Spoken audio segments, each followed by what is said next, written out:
The problems of the first colonies. The early explorers of America returned to Europe with exciting stories of the new land they had found. According to these tales, America was so big that anyone who wanted to have his own farm could do so, and the soil was so rich that the crops would grow almost by themselves. The waters off the American coast were full of fish. Vast stretches of woodland promised an almost endless supply of lumber, and a person could become rich by trading with the Indians for valuable beaver furs. These descriptions of America helped draw settlers from Europe to the new land. Some of these settlers came to get away from the almost constant wars that were being fought in Europe. Others came to start up their own farms or businesses, or simply to find work. Still others came to America so they could practice their religious beliefs freely and without fear. In a way, many of the first colonists came to America in order to get away from the problems facing them in Europe. Yet once they got to America, they found that this land of great promise presented them with a whole new set of problems.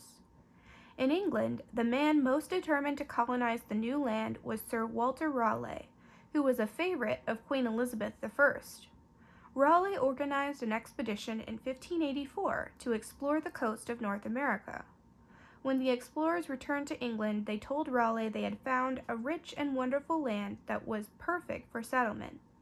Raleigh was overjoyed with this success. He called the new land Virginia. Sir Walter Raleigh was able to persuade the Queen to finance a new expedition to set up a colony in the New World. However, much to his disappointment, the Queen would not permit him to go with the colonists. She insisted he remain in England at the royal court. The first major expedition, over 600 men, left England for America in April of 1583. 3 months later, it reached the island of Roanoke, just off the coast of what is now North Carolina. About 100 men stayed at the Roanoke settlement when the ships returned to England for supplies. The settlers were soon beset by trouble. The supply ships did not return on schedule, and food became scarce.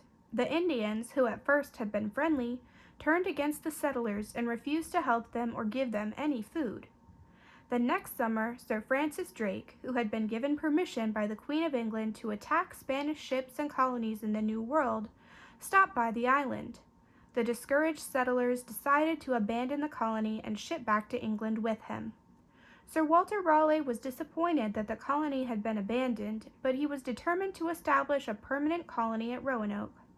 A second expedition, this time including men, women, and children, reached the island late in July of 1587.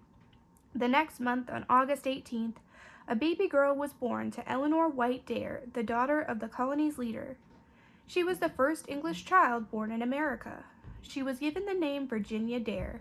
A few days later, a second child was born at Roanoke. When the ships that had brought the colonists to Roanoke sailed away, they left 116 people, 88 men, 17 women, and 11 children. But when the English ships returned in 1590, there was no trace of the Roanoke colonists. Their homes were deserted. Roanoke became known as the Lost Colony. No one knows what happened to the Roanoke settlers. It may be that hunger forced them to move and to look for a village of friendly Indians who would feed them, but no one can say for certain. In 1607, a new attempt was made to plant an English colony in the New World. A group of merchants in London sent an expedition to Jamestown in Virginia. Jamestown had its problems too. Many of the men who came over from England preferred searching for gold to planting needed crops or building secure homes. As a result, many of the colonists died of disease and starvation in the first year. But an able leader rose in Jamestown and helped the colony survive that first bitter winter. He was Captain John Smith, a brave, strong man who had been a soldier for many years. Smith was a member of the council that governed the tiny colony. In the fall of 1607, Smith left to bargain for food from the Indians. During his travels, he became injured and was captured by unfriendly Indians.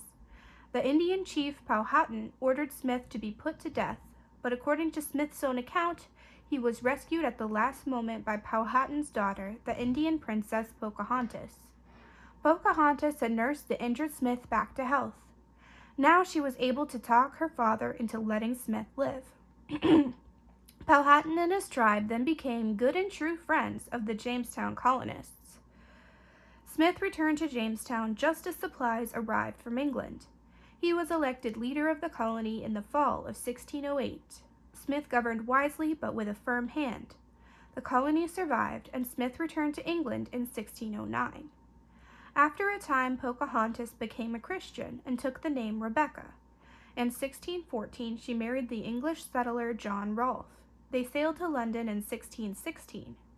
1 year later, Pocahontas was dead, a victim of smallpox. Her son Thomas was educated in England.